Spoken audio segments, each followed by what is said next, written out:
Truffa aggravata ai danni dello Stato e falso ideologico nel commercio di auto di lusso acquistate all'estero. 8 le ordinanze di custodia cautelare ai domiciliari disposte dal GIP Marco Biaggetti su richiesta del procuratore Massimo De Bortoli.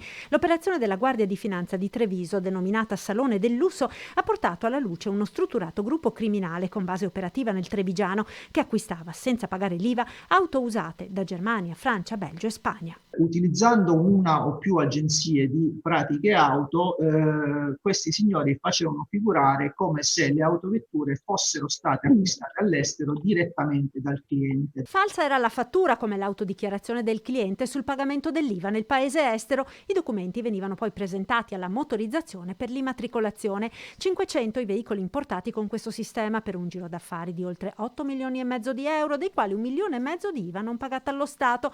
Al momento sono 161 le transazioni irregolari accertate dalla Finanza per un'evasione IVA di 524.000 euro, somma per la quale il GIP ha disposto il sequestro preventivo. 2 appartamenti sono stati sequestrati, uno a Spresiano e uno a Paese.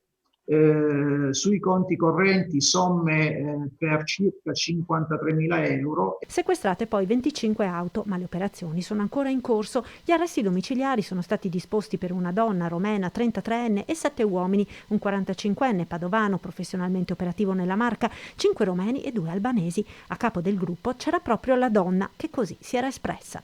Parlando con un altro soggetto dice tranquillamente: scusa, ma io perché sto qua in Italia? O faccio i soldi o me ne vado da un'altra parte. I clienti, allettati dai prezzi concorrenziali delle vetture, risiedono in mezza Italia, per la maggior parte nel nord-est. Tutti sono risultati ignari della frode e si affidavano agli autosaloni per gestire le pratiche di immatricolazione.